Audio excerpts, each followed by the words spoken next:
Welcome to Book Club. My name is Lavasha. And I'm the Squizzy. And today we're doing a post-mortem, sort of, on the book that we read, which is our very first book on Book Club, Tender Beasts by Liselle Sambury, which it surprised us a lot.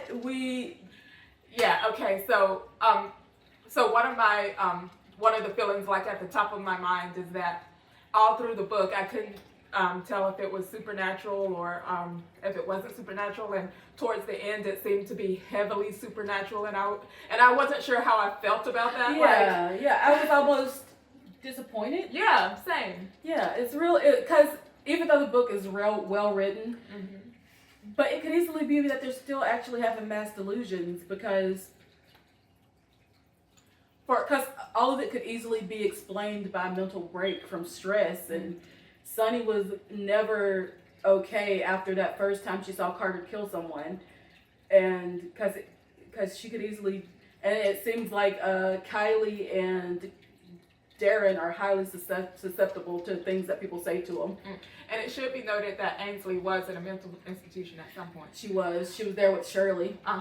But I will say that for me, I feel like it was definitely confirmed to be supernatural at the end, and I was disappointed by that, because I felt like it was an easy way out. Yeah. I feel like if I go back and read, I may be I may appreciate the symbolism and allegory of it more, but as it is, the first read through, I'm not a little let down by the last 5 chapters. Yes, I agree. Yeah, because I was really enjoying myself up to that point, and then it's just like, oh, there's a milkman that explains all these murders. There was a demon. And I didn't read the whole acknowledgement after, but it did say something about she wrote this book to explore the trauma that's passed down in families, and I feel like the supernatural of it all undercut that a bit. But then again, it might not actually be supernatural, because you keep saying that, but I'm pretty sure I feel like it was pretty confirmed that because of the barrier that went up, because of everything, I don't know. I'm still on the fence about it. Basha feels like it was fully confirmed, but I feel like it's still something that's up in the air. I feel like, because mass delusion can convince you to do so many things. Because there was something that happened to a family one time where the mom was seeing things that happened, and then she managed to convince her entire family. Oh, one of our lights went out, so hopefully the lighting doesn't change too much. But she managed to convince her entire family to go on a whole week of disappearance, and the family didn't know why they disappeared, but she managed to convince them just with her mind alone. The mind can do crazy things too. It can make you see all kinds of stuff. So I'm still on the fence. Watch is convinced it's supernatural. So. And let's see. Oh, I really thought that they would be bear transformers. Yeah, me too. The bear imagery and all of that was spread out so much in the show. There were bears everywhere. Their name was Bear. The book, their name was Bear. So much. I felt I was are they shapeshifters? Yeah. Are they some kind of? Is this some? Does Dom turn into a bear and kill people and not realize it? Also, the book cover has a claw mark. But I also wanted to say, why did Jeremy wait a whole year to tell Sunny that Dom was actually the one who killed Tori? He didn't know. It wasn't until he realized that it was him on the 7-Eleven camera. Yeah, but he realized that the night that she was like... Oh yeah. And then he waited a year later. Because he was still his buddy. Oh, that's another sad thing. That, I just know their relationship probably isn't the same after. That's sad to think about. We didn't really get confirmation of that. But, with the Dom, he's pretty preoccupied at this point trying to get the milkman out of his body. So I feel like that friendship has probably been put on the back burner a little, which is sad to think about. Yeah. And it's also sad to think about how, I don't know, they're all going to be pretty isolated from now on. Yeah. And it seemed like Darren had a really big social life. How are they gonna? I really don't know how they're gonna do it, to be honest. They have each other, but that's all they have. And that's because of the sins of their parents. Yeah. Like they're gonna have to like rebuild from the ground up, which wealth wise and family wise, and like it might take generations. Yeah.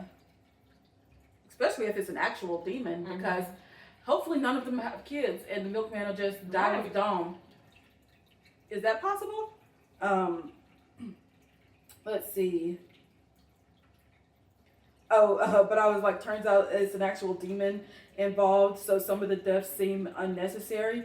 Yeah. Because apparently you're supposed to like show the milkman what you can do, like, ooh, look at this murder, and here it is. But I was like, if the milkman is the worst part, you're worse than him, because you're the one who's like doing all these ritual deaths on all these people.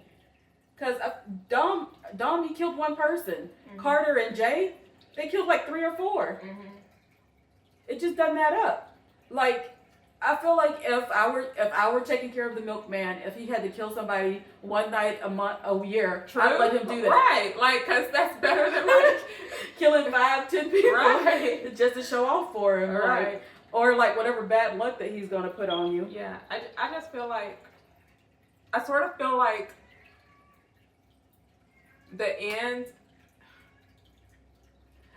I don't know. It just let me down. I feel like it sort of became a different pace all of a sudden. Like like it was kind of slow, and then like it sped up.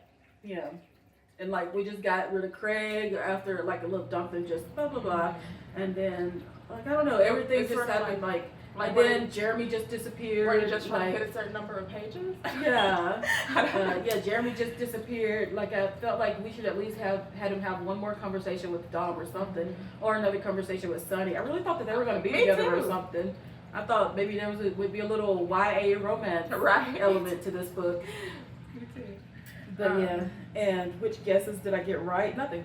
Oh, honestly, no. I was we got a little. Let's see. Or we had suspicions about things. Like, of course, we started realizing, like sort of midway, we were like, the dad sure is suspicious.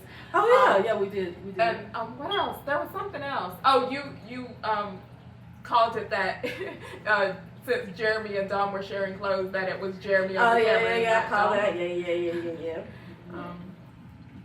But yeah, there was some stuff we were wrong about too, like a lot of stuff. Yeah, but having them like reach these heights of wealth and then fall into poverty because of this demon, I don't know how to say how I feel about it.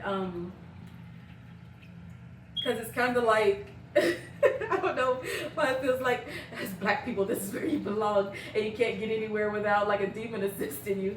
I don't know. Like that's why I say like I do feel like maybe I would appreciate the allegory of it more if I go back and read it with knowing like everything that's happened. But like, but I also feel like it was kind of a miss. Like I sort of get where you were going, but I also feel like missed the mark. Just a little, yeah. Just a little bit. But yeah, I enjoyed reading it. Even if I didn't completely enjoy the conclusion, I did read it. I think I'd rate it maybe, if I were rating it on Goodreads, they have like 5 stars is their maximum. I think I would give it a 3.5. Mm-hmm. What would you give it? Yeah, I think I'd give it a 3. Yeah.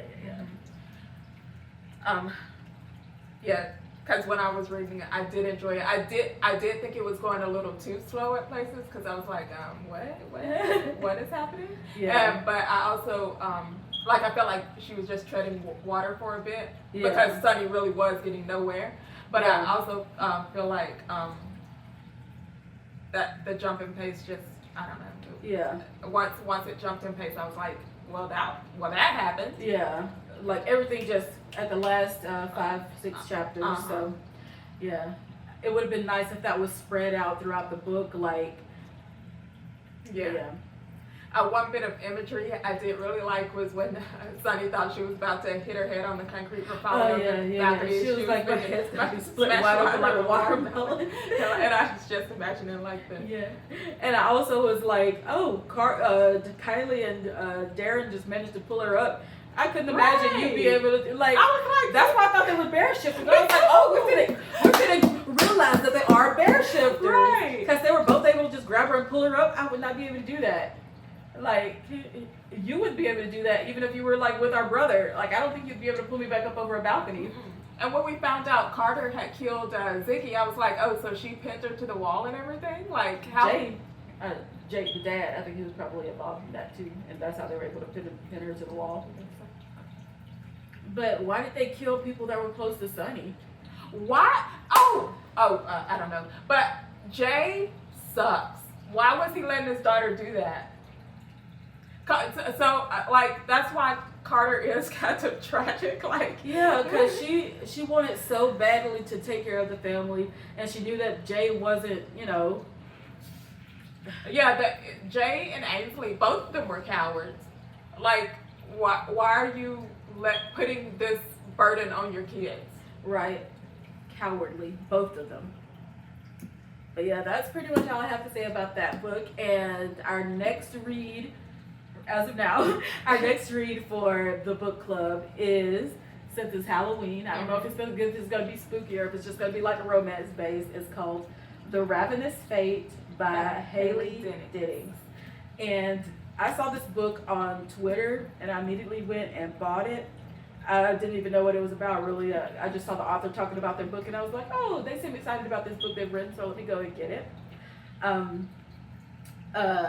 At night in Harlem, the jazz clubs come to life, and death waits in the dark. So this book is about vampires, I believe.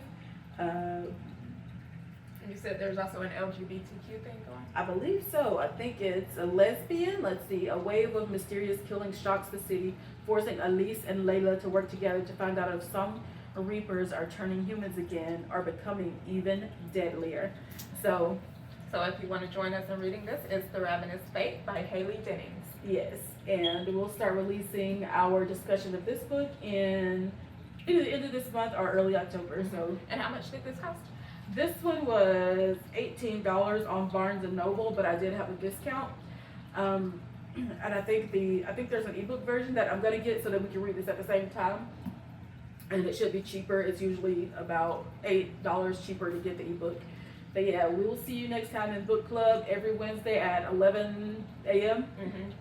And like, comment, subscribe. And if you have any suggestions for books we should read, leave them in the comments below. And also let us know what you thought of Tender Beasts by Liselle Sambury. Yes. Bye. Bye.